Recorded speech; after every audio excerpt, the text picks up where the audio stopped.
ቢያንስ 3 ነገሮች ላይ ብንታገስ ጥሩ ነው። የመጀመሪያው እግዚአብሔርን ብንታገሰው መልካም ነው። እግዚአብሔርን ብንታገሰው ማለት ያልመለሰልንን ጥያቄዎች እስኪመልስልን ድረስ አለማጉረምረም ማለት መጠበቅ፣ አንተ በጊዜው ሁሉንም ታደርጋለህ ማለት።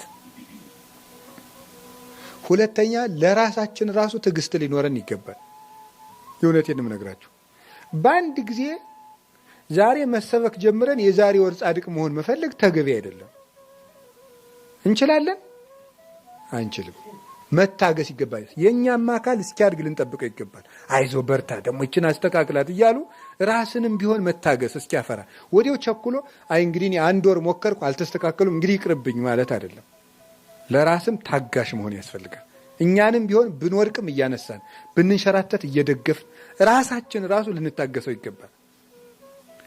በስህተቱ እንዲቀጥል ሳይሆን እንዲበረታ ለራሳችሁም ይቅርታ ማድረግ አለባችሁ። አጉል ይቅርታ አይደለም።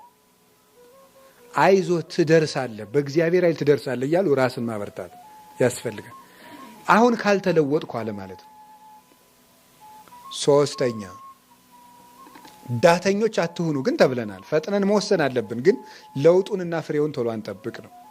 3ኛ የኛ የሆነን ሰው ልንታገሰው ይገባል ነው እስኪስተካከል ድረስ። ከጸለይንለት የማይስተካከል ሰው የለም። ህሊናውም ይመለሳል። ክፉ አመል ሁሉ ይስተካከላል። ዲያብሎስ ብቻ ነው የማይስተካከለው።